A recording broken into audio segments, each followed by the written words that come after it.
नवदृष्टी news. Sarpanch उपसरपंच यांना जीवे मारण्याचा ठार मारण्याचा प्रयत्न उघडकीस। मेहुणबारा पोलिसांची कौतुकास्पद कामगिरी। चाळीसगाव वार्ताहर दसकेबर्डी येथील सरपंच उपसरपंच यांना जीवे ठार मारण्याच्या उद्देशाने अपघाताचा कट रचला होता। तो मेहुणबारा पोलिसांनी उघडकीस आणून आरोपींना अटक केली आहे। याबाबत सविस्तर वृत्त असे आहे की 25 फेब्रुवारी 2020 रोजी मेहुणबारा पोलीस स्टेशन येथे फिर्यादी नामे ईश्वर उर्फ भैया लक्ष्मण अहिरे उपसरपंच दसकेबर्डी यांच्या तक्रारीवरून अपघाताचा गुन्हा दाखल झाला होता।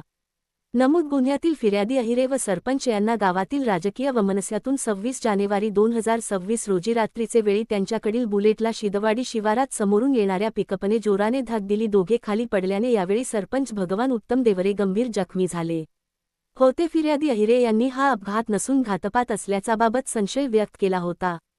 जिल्हा पोलीस अधीक्षक महेश्वर रेड्डी, अप्पा पोलीस अधीक्षक कविता नेरकर मॅडम, पोलीस उपविभागीय अधिकारी विजय कुमार ठाकुरवाड यांनी दिलेल्या सूचना व मार्गदर्शनाखाली प्रभारी अधिकारी प्रवीण दातरे यांनी गुन्ह्याचे तपास अधिकारी सुहास आव्हाड व अंमलदार यांना गुन्हा उघडकीस आणण्याबाबत योग्य सूचना दिल्या।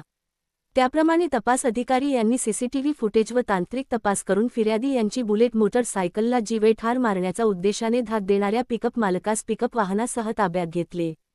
पिकअप वाहन मालकाकडे कौशल्याने तपास केला असता असे उघडकीस आले की सरपंच उपसरपंच यांचे दसकेबर्डी गावामध्ये राजकीय मतभेद असल्याने गावातील भीमराव पांडुरंग रोकडे, सचिन भीमराव रोकडे, गोविंदा विठोबा माळी, लक्ष्मण अशोक महाजन, सर्व राहणार गुढे पिकअप वाहन चालक अशांनी कट रचून सरपंच भगवान उत्तम देवरे व उपसरपंच ईश्वर उर्फ भैया लक्ष्मण अहिरे यांना पिकअप वाहनाने धाक देऊन जीवे ठार मारण्याचा प्रयत्न केल्याचे उघड झाल्याने अपघाताच्या गुन्ह्याचे कलमे कमी करून खुनाचा प्रयत्न केल्याबाबतचे कलम लावून आरोपींना अटक करण्यात आली आहे।